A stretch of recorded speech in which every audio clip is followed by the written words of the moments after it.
Good afternoon, everybody. Happy Sunday. Welcome to Hello, Disney hello. Antiquities and Collectibles with my co-host, as usual, Mr. Matt McKim. Matty, how you doing today, sir? I am doing fine. How are you doing? Good.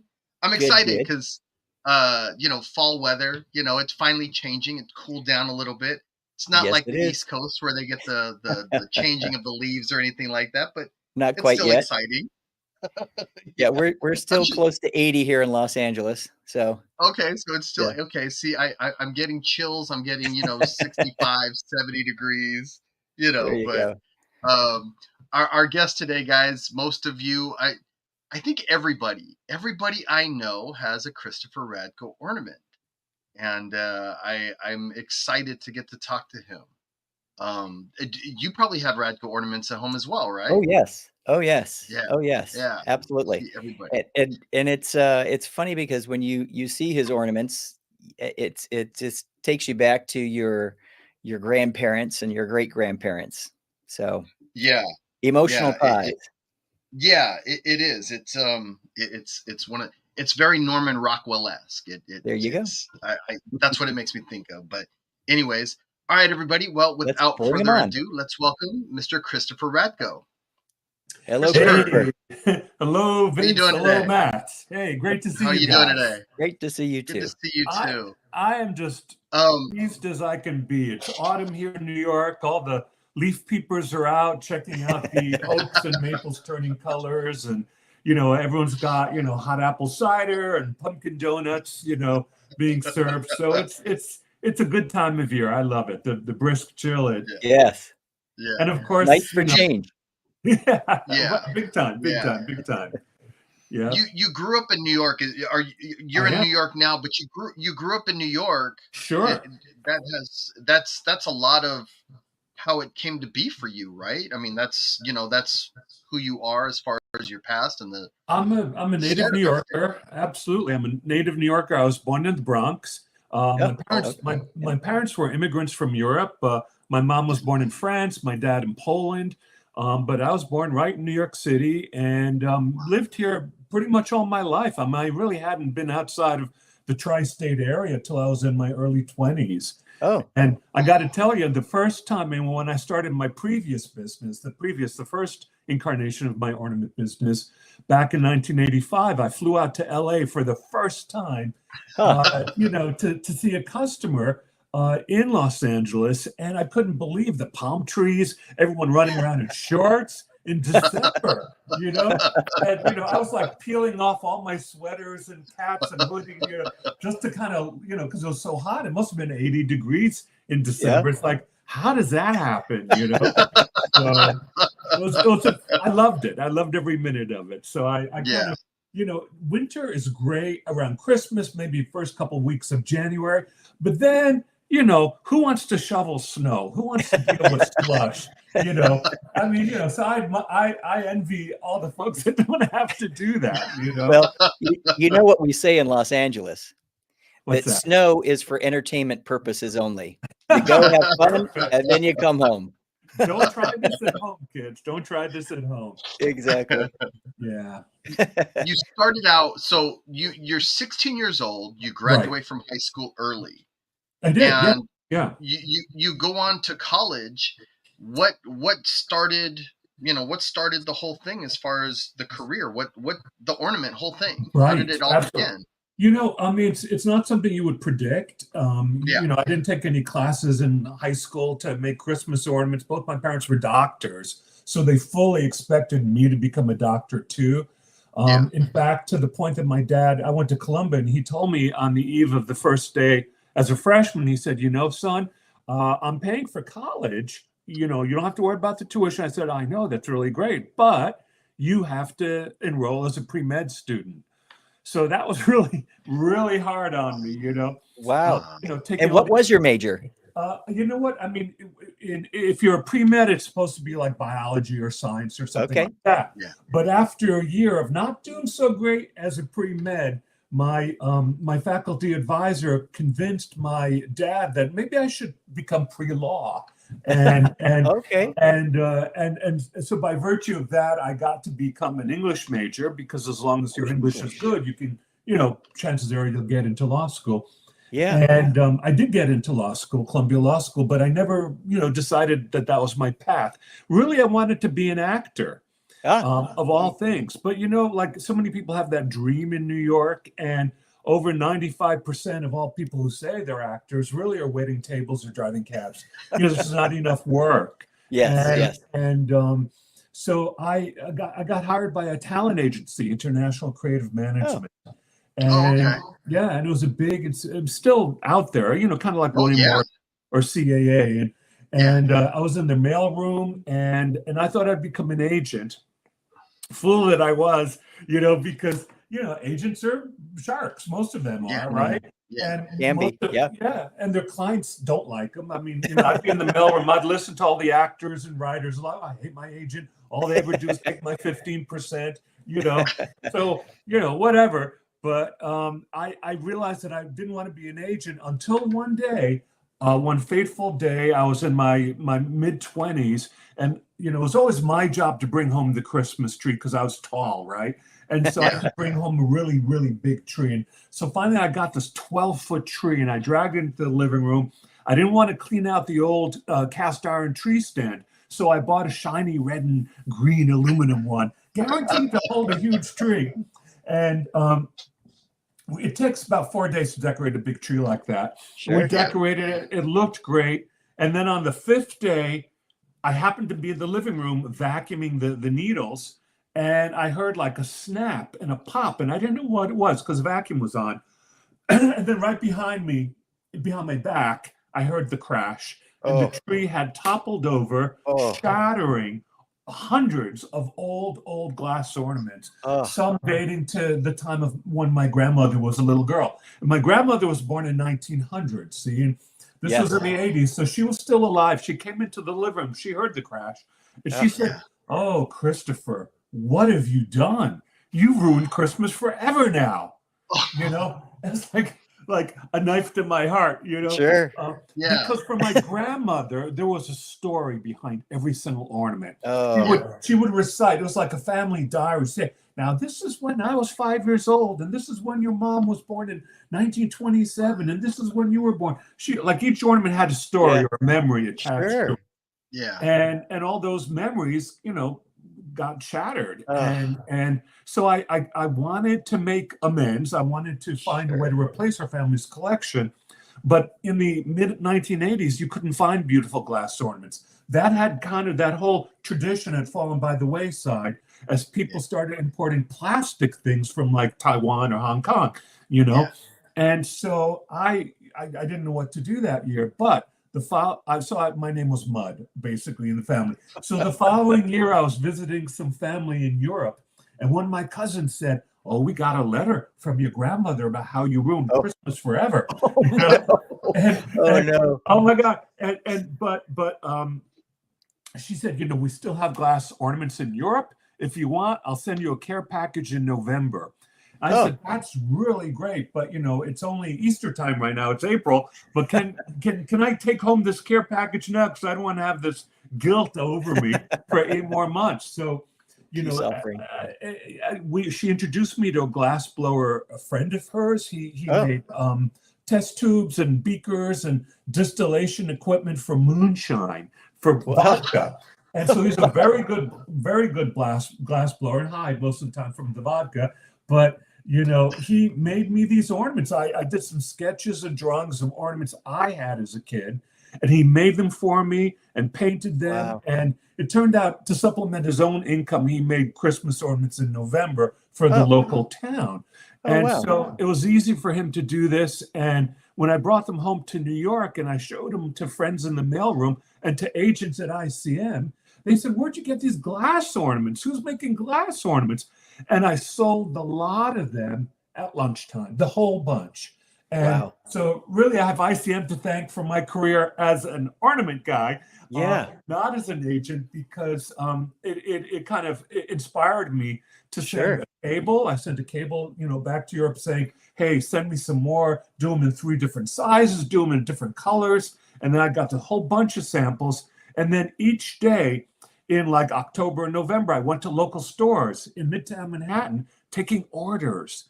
Wow. And my first year I sold at wholesale about $25,000. The second year about $100,000.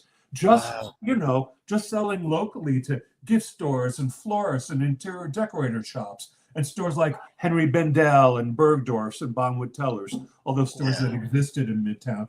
And it really took off. A lot of celebrities started collecting them. Elton John, Barbara Streisand, Whoopi Goldberg, Arnold Schwarzenegger. I mean, all the big stars of that time just really wanted my ornaments. They became big fans. And even Princess Diana had my ornaments. She loved them. She wrote me a very nice note. Dolly Parton, different people, just a lot of celebrities. And I realized how much we're a celebrity-driven country. And having a brand name and, having the celebrities support you really helps a lot. And, that was all wonderful until, gosh, around 2005, there were problems with the economy and all that. And the bank I was doing business with had called our company loan. And things kind of tumbled really fast for me.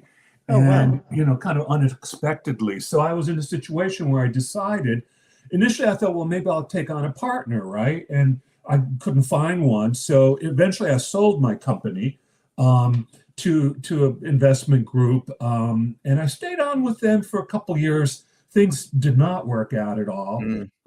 And so we definitely parted ways. And so I ended up having a non-compete that lasted for quite a few years. And then when it expired, I decided, you know what? It's still my destiny to make beautiful Christmas ornaments. So I decided I have a lot of new ideas, and I don't want to have things made in China and just mass produced. I really care about the integrity and the quality of the ornaments and the stories of how they, the old molds and all that. So I launched a new brand. It's called the Ornament King today. That's my company name. So I always tell people, if you really are interested in ornaments designed by me as the artist, Christopher Radko, well, then you really would enjoy my collection listed, as the Ornament King. And some other, naughty person stole, when they found out I was kind of, launching this and branding myself, someone ran off and stole the ornamentking.com.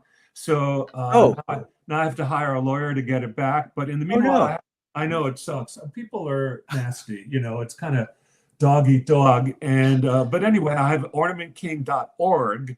And so that's where .org. So that's where you can see all the ornaments I do for this year.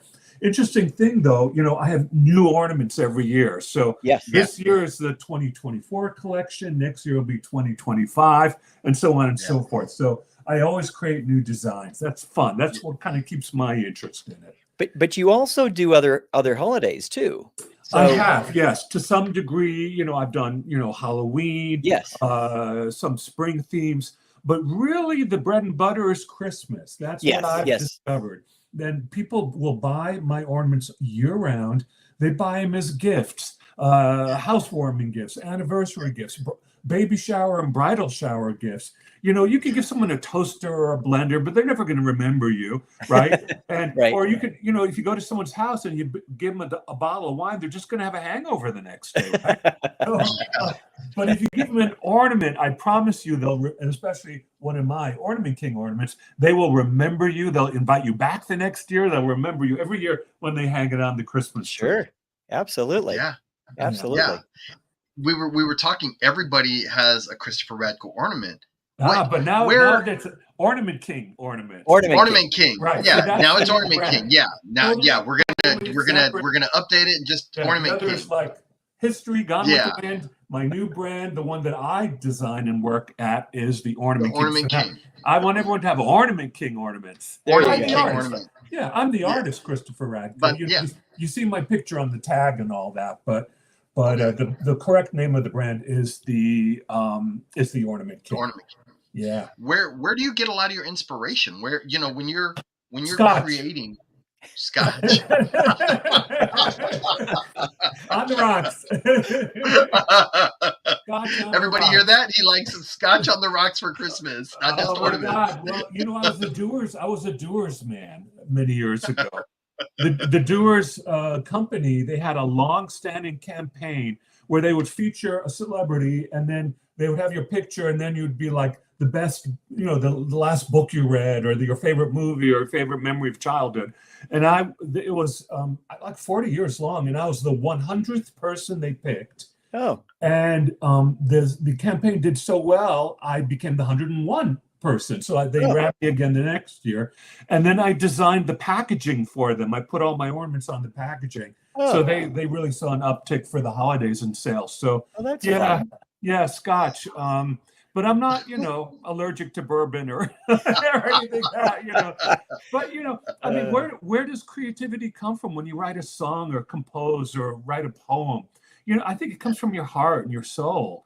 A lot of my memories of childhood, gazing up at the Christmas tree when I was 4 or 5 years old, and I was this little munchkin. I could look up at all the lights twinkling, and it was like this alternate happy universe for me. And so I still have that inner kid in me that is in awe of the sparkle, the color, the light of the holidays, the music, the great food, the camaraderie, getting together with family and friends. It's just such a warm time of year for me. And so a lot of my ornaments that I create now are inspired by ornaments I had as a child, or even ornaments dating back to my grandmother's time.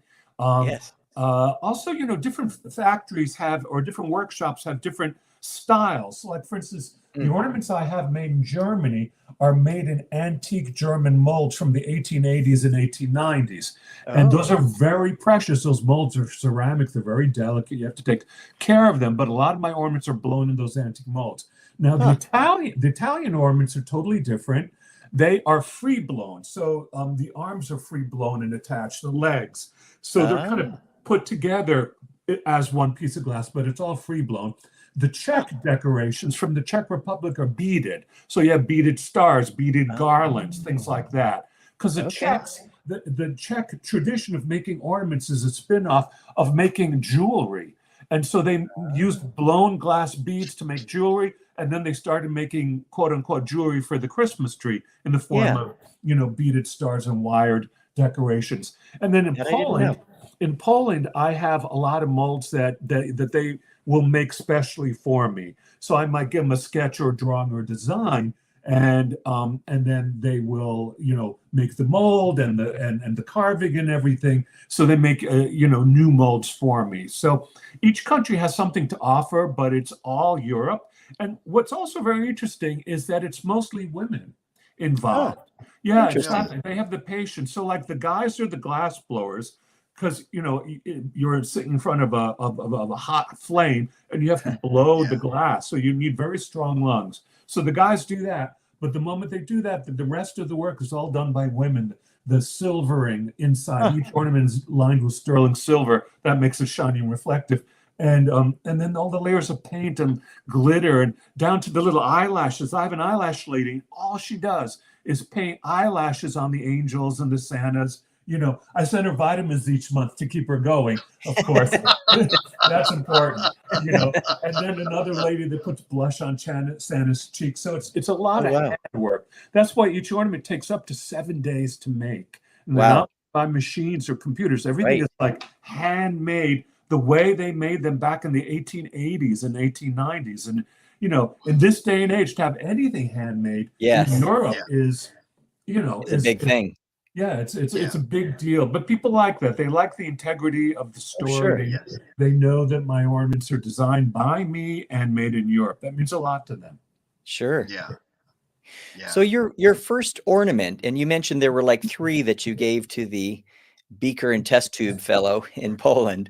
So you came up with 3 different designs originally? Well, actually, no. The glass blower that I met, I came up with about 20 designs, and I just sketched them out on paper, and then he made them for me. I was there for a while, so he said, "Before you leave, come back, and I'll have them ready for you." And they were like comet shapes. They weren't molded. They were like balls that were painted, or balls with reflectors, or candy canes, or comets, or kind of more free blown ornaments. I love ornaments with reflectors. Those are the indents that kind of reflect light back out. at you. Yeah. Those are what he made for me the first year. But then when I found actual factories and workshops that could make ornaments for me, then, I provided them sketches and drawings of what I want them to make as molded, or like a Santa or a snowman that has to be blown in a mold. Yeah.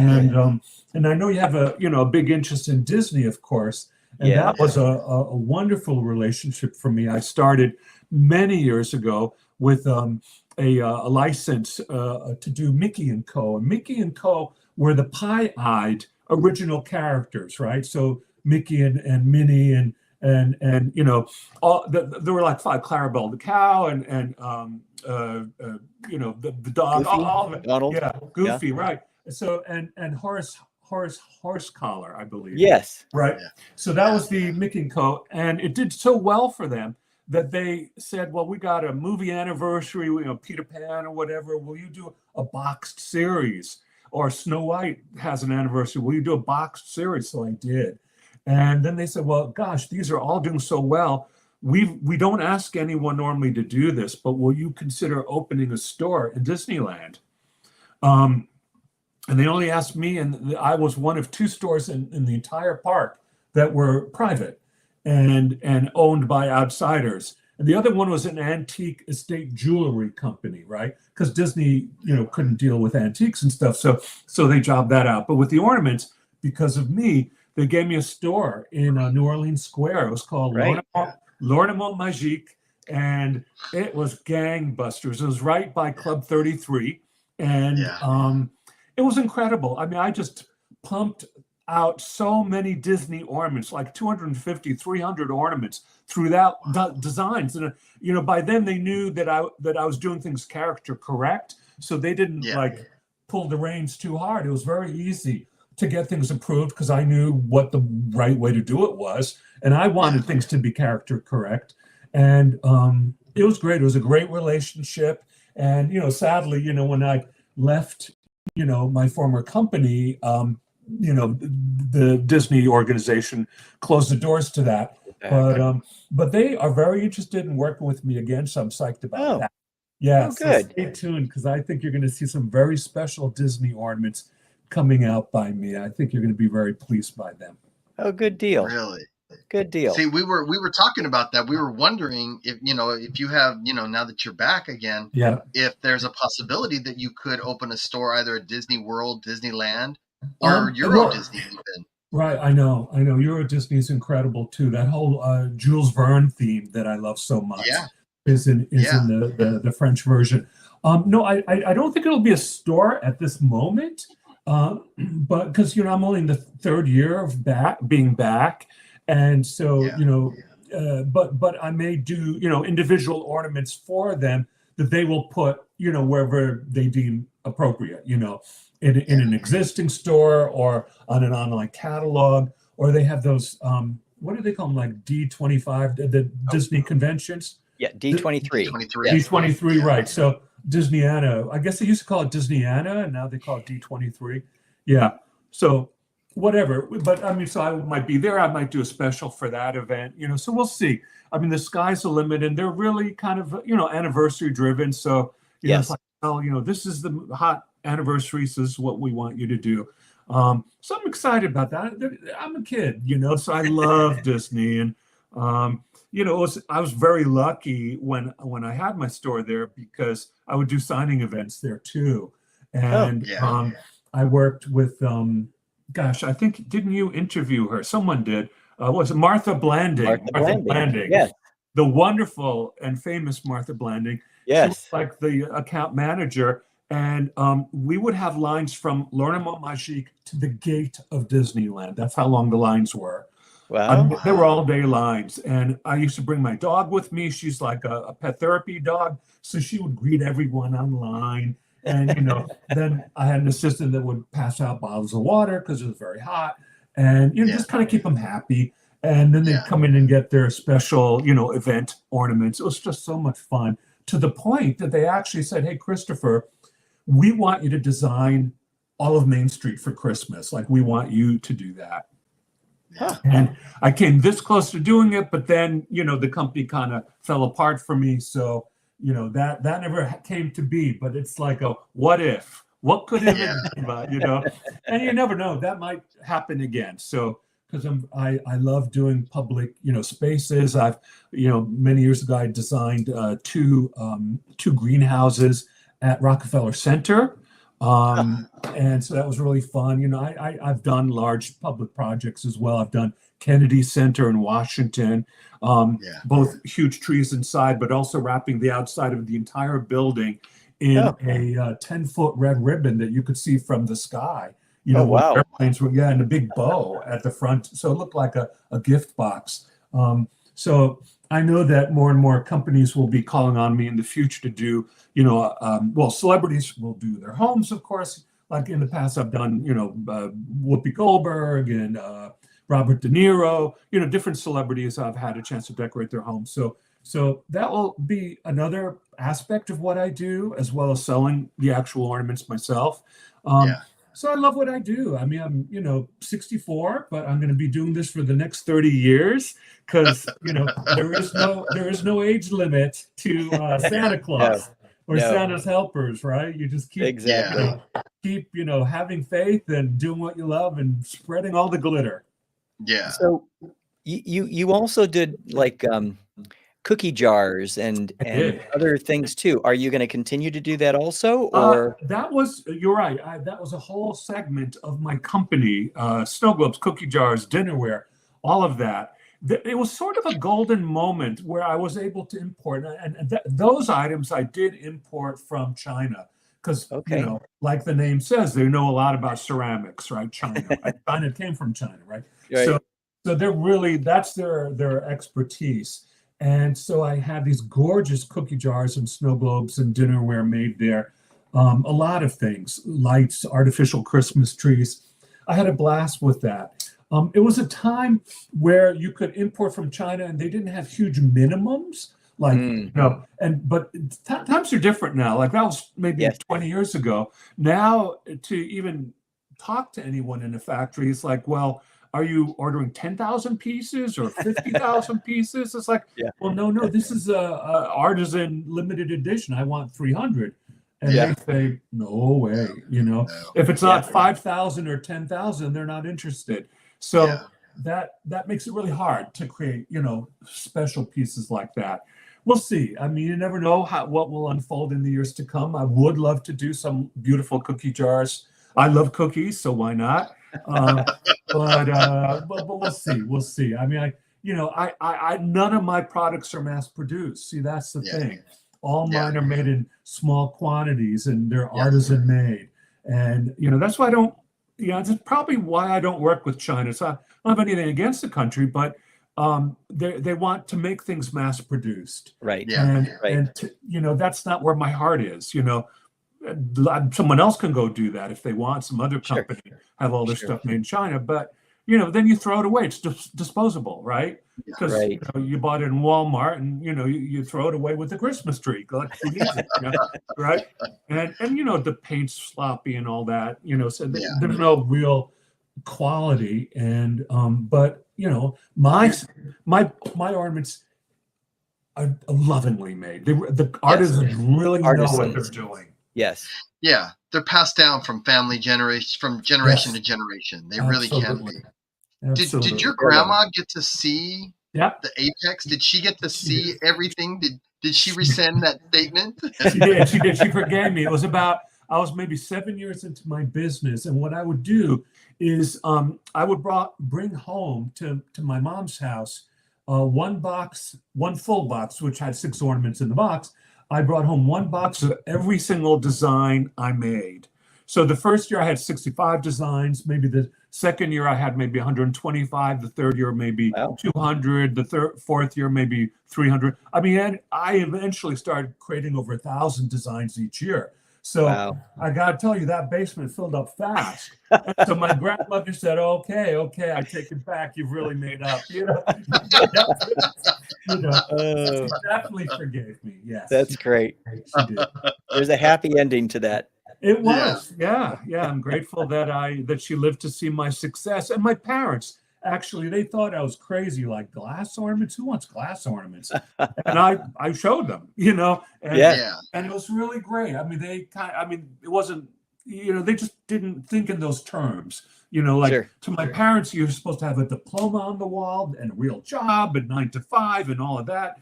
And I was kind of an artistic spirit, to tell you the truth.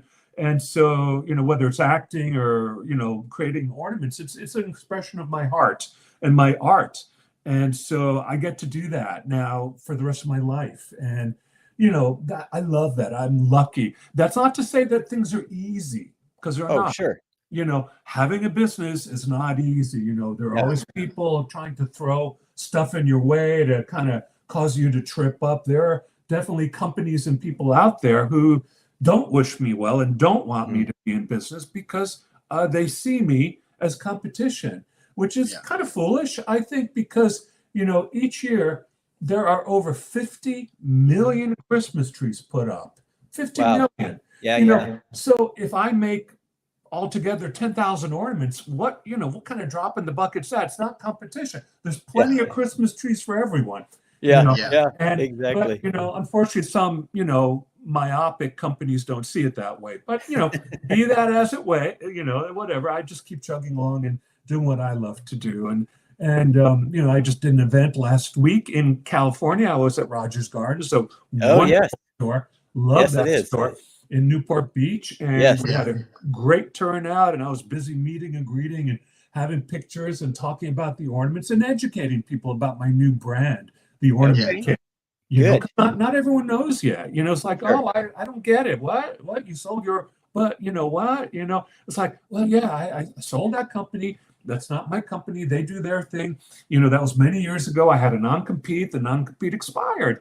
And guess what? I get to do ornaments again because that's where my heart is. But now the brand name is the Ornament King. And that's what I do. I'm the artist. I can tell people I'm the artist, Christopher Radko. But the company name is the Ornament King. And so, they get it. I was like, oh, wow, cool. And like now they want to buy my ornaments and add my ornaments to their collection as well. And that makes me feel good. So I'm kind of grateful that Christmas comes back each year, no matter what. There's a place that we go to get ornaments in Solvang. Oh, really? They've always got your ornaments. I didn't know because it's such a big draw for people, and they have a Christmas store year round. I didn't know if you'd ever been there or had plans to go there. Is that the mole hole? Is that the mole hole? Or do you know? Yeah, I believe so. I believe so. Great guy, and yes, he's a devoted buyer of my new collection. And one day I would like to get out there. He hasn't invited me, but I'm sure if he and I talked about it, we could make something happen. Because he does a wonderful job. He loves Christmas too, and that's a wonderful store to go to in Solvang. Yes. Yeah, it's just this beautiful Dutch village. It's like stepping back into the 1800s, and it's you'll enjoy it. It's gorgeous. Yeah, you would enjoy it thoroughly, and you'll eat well too. Yeah, you'll eat very, very well. Have you had any aha moments where somebody's looking at ornaments or somebody's going, "Oh, those are beautiful," and you get to walk up and go, "Oh, I designed those." Have you had that moment? Well, gee, I definitely, when people hear my name and they say, you're oh my God, my mother collects your ornaments, my grandmother collects your ornaments, you have no idea how big you are in our family. It's like, I guess not, and so that makes me feel good because I started back in 1985, right? And that was my first, my first collection, I must say, was 1986. Some people think that 1985 is an anniversary. It really isn't at all, because all I did was register the company name. But the actual first collection and the true anniversary will be ending in the number 6. So 2026 will be the true anniversary, the 40th anniversary of my starting making ornaments. But the recognition's mostly to the name. because they don't really necessarily know what I look like, or they think I'm like 900 years old. It's like, you're too young. Where's your grandfather? So that's always I tell them I moisturize every morning to keep me going. And they get a laugh out of that. But no, I think really, truly, I love what I do. And that's why I do it. And I know the ornaments bring joy to families, across the country from coast to coast. And I know also that 100 years from now, when I'll be gone, but people have moved to Mars or wherever people will be living 100 years from now, they're going to take my Ornament King ornaments with them. And they'll be on Christmas trees. The Martian Christmas trees will have them, And so that's a kind of future legacy thing that's deeply meaningful for me. Yeah. So was there an ornament that you really wanted to create, but there was no way to actually produce it in a blow form? That's a very good question. I really had to train the glass blowers and push up their talents, if you will, because initially they just blew balls, right? Glass balls, right? And that's all they knew how to do. I said, well, all right, how about if you do a big ball on top and a little ball underneath? And it's like, well, we don't know how to do that. Well, but here it's been done. It was done 80 years ago. It must be doable, right? And I would constantly kind of kid them and tease them and say, look, your great-great-grandfather could do it, without any modern equipment. Surely you can do it too. And they would figure out a way to create the more complex ornaments that I wanted. Each year, the ornaments got more and more complex from a glass blowing perspective, but I gotta hand it to them. They were motivated to resolve all the technical issues and make it work better. I'll tell you, coming out of the pandemic, though, overall, there were a lot of issues in Europe. They had different kind of, in the Economic Union laws, like one of their laws was that if one person comes down with COVID, the whole factory has to shut down for 2 weeks. And so that would cut back on production, right? Because if you're closed for 2 weeks. And then there was a glass shortage right after the pandemic. And then when the Ukraine war, when Russia invaded the Ukraine, Russia blew up the propane gas line, because Russia was actually a source of propane for Europe, really cheap propane. And that's what you blow on the Bunsen burner. You need propane gas.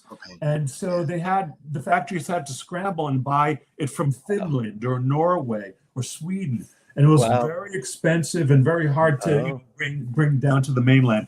Also, because of the pandemic, there was a paper shortage. Because, sad to say, a lot of the paper came from China. And, China closed all the ports and you couldn't get anything out of China from, a year or something. And so it's very hard in Europe to even make simple paper boxes for the ornaments. So you never know how. I mean, it's really a small world when you think about it. And these international, whether it's a war or a pandemic or whatever, can really impact.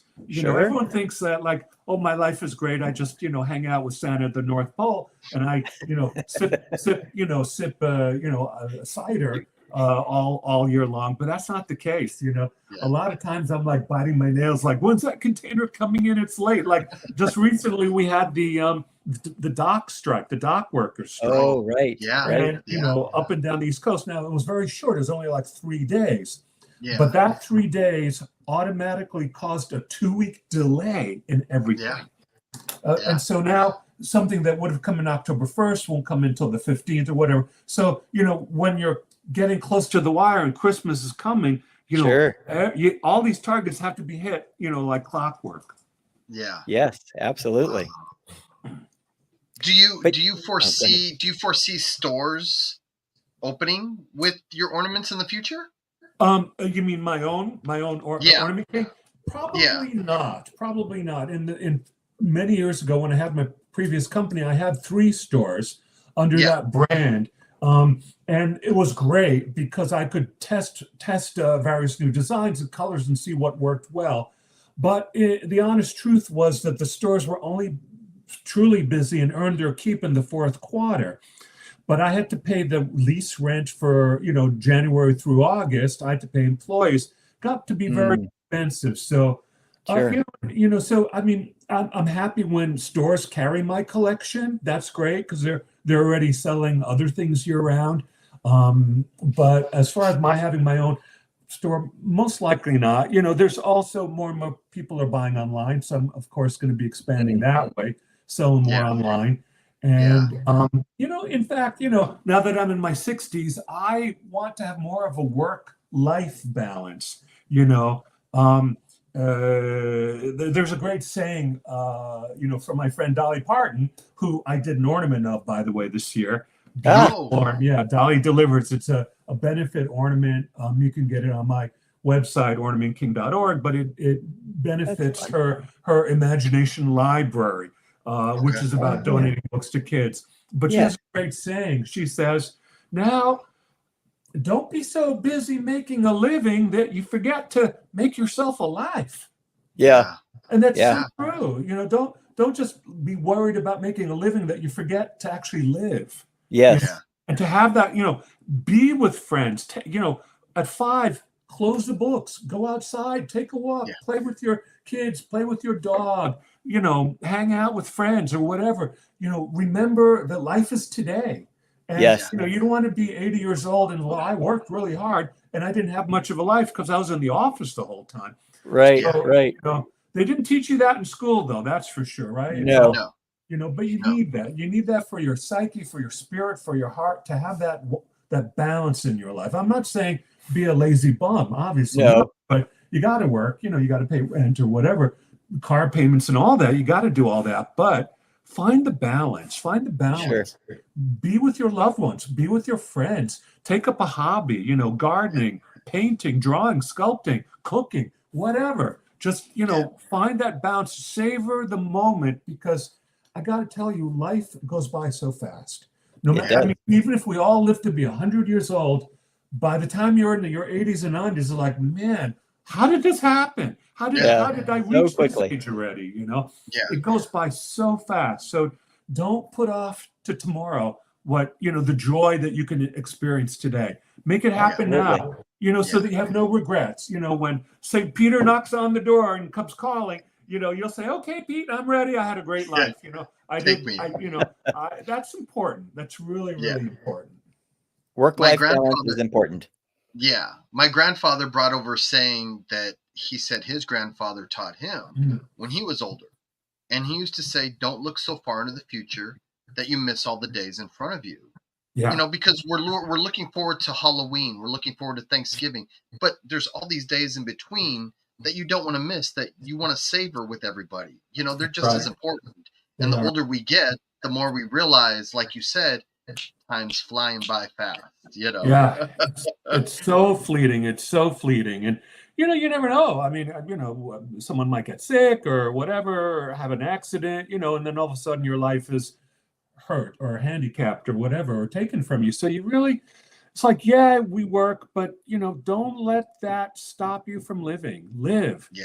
Have other passions, have interests, share your time, share your heart with people. Why not? It's fun. It's actually more, and it refuels you. It charges your batteries. Sure, it does. Return to work. It's like, well, okay, I got some new creative ideas. I had a little respite. I took a day or two off, or had a nice evening with my family or friends, and now I can feel refreshed and come with fresh ideas to work the next day.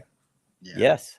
Yeah, absolutely. The French used to say to me when I was over working on Disneyland Paris, they'd say, you Americans live to work. We work to live. Yeah. Yeah. And that's they know it. They know in Italy too. It's that same philosophy in Italy, Yes. And I love it. And of course, the food is much healthier there, and the wine is much cleaner. So they have a lot going for them on that case. And I love Euro Disneyland. I used to sponsor an orphanage in Poland. Oh. And one year I loaded up a bus of all these kids, and as a free gift, I took them to Euro Disney, in Paris. Wow. Oh, that's great. Loved it. They loved it. It was shortly after it opened, everything was wonderful, and just they couldn't believe it. It was like they'd gone to heaven. So, yeah, I wonder, are there any other parks being contemplated to open up anywhere else? I'm retired now, but Oh, you are? Okay. they're constantly looking and thinking, and talking. Okay. Shanghai was the latest one. Wow. So, but Wow. I think too they are also looking for expansions and such. So it's not necessarily for hatching another park per se. Yeah. Well, you never know. Who knows? I know they keep it under wraps, but I'll bet if opportunity presents itself, they'll build one on Mars. Yeah. I'm sure they would. Martian Disney. Yes. Martian. Yeah. Christopher, what is your holiday Christmas tradition? What's it like? What does it entail? I mean, you being the Ornament King. The Ornament King, indeed. My parents are deceased, and and my sister's gone too.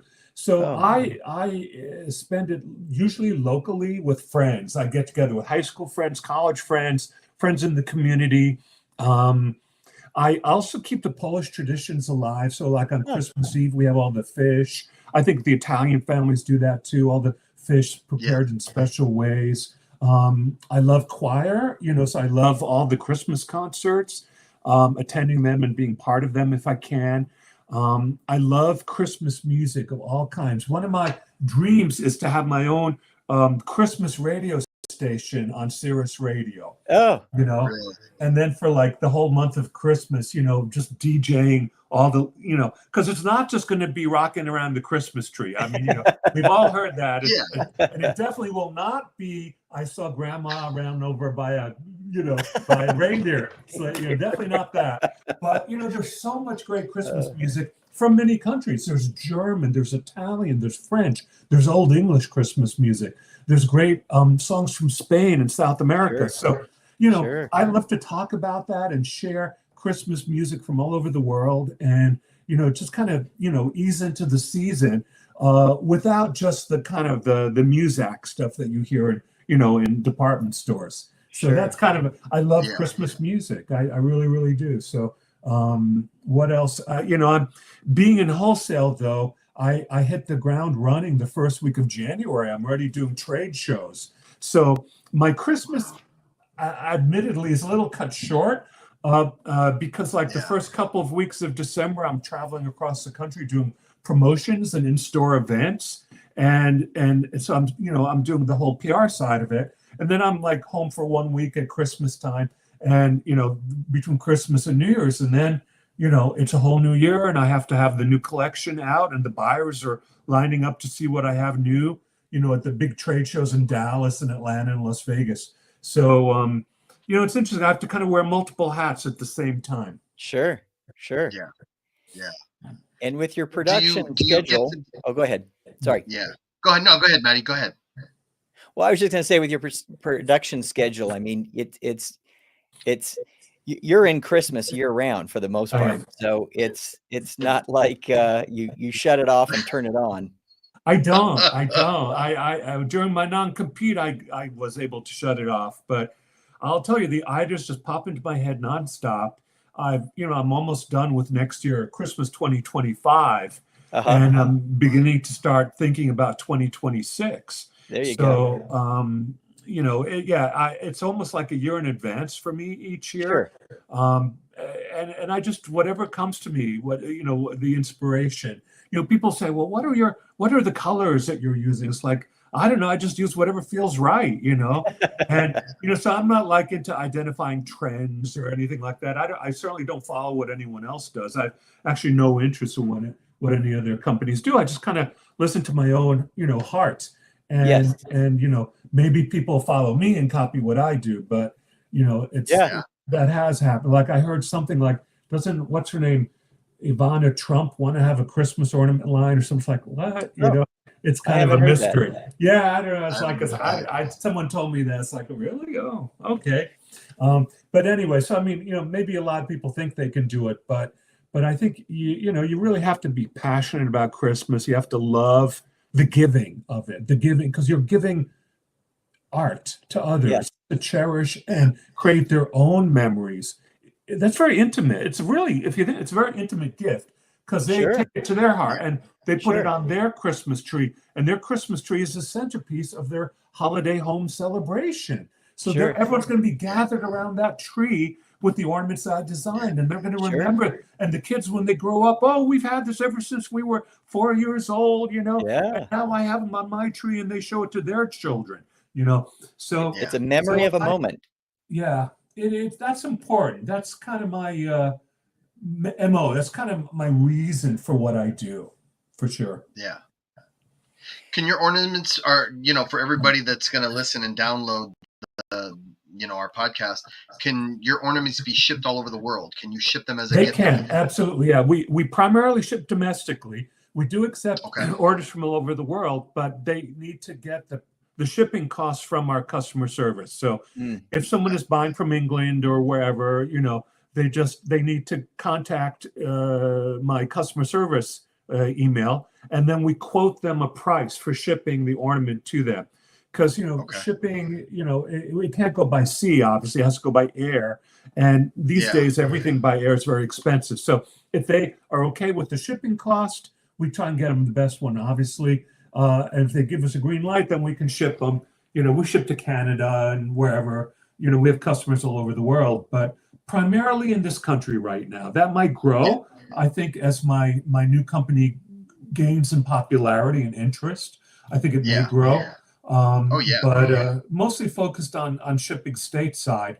But yes, we will ship abroad. Just they need to know what the cost will be, because it's not cheap. Even though the ornament weighs almost nothing, it has to be in a fairly good sized box to protect it. And it might be lightweight, but the bulk is what they put the price tag on. They do the width and all that, and then they charge you by the measurement, not by the weight. And so it might, be more than you expect, but a lot of people do it anyway because they want that special ornament. Sure. Yeah. Well, we've got so many listeners from all over the world here that I know they're going to be asking and contacting you. Yeah. Because normally, like I said, the downloads, we've been growing, and there's people that have commented from Japan and Australia. Great. I've even had a few people in the Ukraine. So, it's pretty interesting to get things like that. So, that's why I was asking, when they download this, they're going to be like, oh, I want to get an ornament, so they sure can. That's good to know. That's really good to know. One last thing before we go, you get to go to the White House pretty much. You've been to the White House quite a few times. Are you going to any plans to go this year? Any plans to go this year? We'll see. Oh, okay. No, not this year. My schedule's awfully busy this year, and right now everything is so in flux this year. So we'll see. We'll see what the future holds about that. The thing about the White House is that it's volunteer work, and that's great, wonderful. But they don't pay you a penny, And so, it's an honor, no doubt about it. It's definitely an honor to do it. But, it costs you money, right? I mean, you have to supply all the decorations for free. You have to take care of your own hotel and car and everything and all the staff that's with you. So on one hand, it's an honor. And if they ask, I'll help, of course. But I, as a small company, I rather do places where I'm actually hired to do it. And it's a commission that I receive, or, something where I'm being compensated for my work. Sure. Yeah. I got to think of my old age too. Sure thing. I do have one last question for you there. Because you're so interested in the past, and the way things were done from the past and such. Do you ever do research to find out? Maybe you saw an old ornament and wondered how it was done or whatever, and you find out, oh, they used salts or they used this chemical or whatever. Mm-hmm. Do you ever do a little bit of that research and completely, Matt? When I started my business, I did an enormous amount of research on how antique ornaments were blown and how they were silvered. Back then, most of the ornaments were made in Germany by very poor families, and they sold the ornaments for pennies to Woolworths. This is like in the 1880s and 1890s. And so they used gelatin, colored gelatin for paint. They used very, very inexpensive glass that would break very easily. And so now, if you have any antique ornaments like those, most of the paint has fallen off. The silvering is all gone. The glass is cracked. So my research was more to learn how I can upgrade the ornaments and make them last more. And so I work with very special lacquers that are safe to use, of course, but that will last many years. I use a kind of a Pyrex glass. So they don't have the brand Pyrex in Europe, but they have their own equivalent of Pyrex glass. So I use all my ornaments are made from the equivalent of Pyrex glass. So they last longer because it's very strong glass. Now, you shouldn't put in your dishwasher, though. I don't recommend that. Just dust them off with a feather duster if they get dusty. But definitely in the glitters and the paints and everything, I really had to research what will last on the ornament. So if you use it in 50 years or 100 years from now, it'll still look really good. So there was a lot of research on that account. Also, the glass blowing techniques. I had to actually present an antique ornament to a glass blower and say, look, this was done 80 years ago. It is doable. Try and figure out how to do it today. You know? And I would challenge them to solve the riddle of making an ornament the way their ancestors would have made them nearly 100 years earlier. And they always come through, you know, because they know I'm passionate about it. They know the collectors love these ornaments. You know, my ornaments don't end up in Walmart or Kmart or, you know, big box stores like that. Mine are not only mass produced. not like that. So mine only go to better gift stores, and I sell them online. So they know that people care about these ornaments and will cherish them. So they, in turn, go that extra mile as craftspeople to make the ornaments especially beautiful. Do you have a favorite ornament? Is there one that just is your favorite? The favorites, you know, that's also a very good question. Years ago, when I had my previous company, I created an ornament called Braveheart. It was a heart shape with the flag on it. It was a 4th of July ornament. But when 9/11 hit, I immediately started using that ornament for the Red Cross, to raise money for the Red Cross. Oh, wow. So I love when ornaments go that extra mile of raising, you know, consciousness and raising funds, like the ornament I'm doing with Dolly Parton this year called Dolly Delivers. You can see it on my website, you know, theornamentking.org. But Dolly Delivers, I love it because I love Dolly. I mean, who doesn't love Dolly Parton? But I love Dolly Parton. She approved it personally. She loves the ornament, and 20% of all the retail price goes to her imagination library to help provide kids, millions of kids, with books every single month. It's amazing what she does. She's like Miss Charity. She just really, she's got a good heart, a really good heart. Big heart, that's for sure. She is. She is. Well, Christopher, I know how busy you are, but thank you so much for your time. It's a pleasure. You know, I getting to talk to you has been such an amazing pleasure. I've always wanted to do that. Guys, theornamentking.org. Theornamentking.org. That's where is on your webpage. Is there a place where you're going to be across the country as far as visiting, doing signings, any of that? I will definitely be posting that. Absolutely. Probably this week, as a matter of fact. My list of places I'll be going to. Yes. And we're on Facebook too, The Ornament King, on Facebook, and I have Instagram, The Ornament King, as well. So I also announce on those venues to help share the schedule and let people know where I'll be appearing next. Great. Thank you so much for your time. We look forward to the new ornaments coming out this year, and the Disney ones for the future. I look forward to that very much. Thank you so much, Matt and Vince, and look me up next year. I'll be happy to be back again. Yeah, we'd love to have you next year. Definitely. All right, nice Chris, to get to know you. Have Enjoy a Merry Christmas. Merry Christmas. Bye, everybody. Have an amazing Sunday. We'll talk to you next time. Bye-bye. Thanks, everyone. Bye-bye.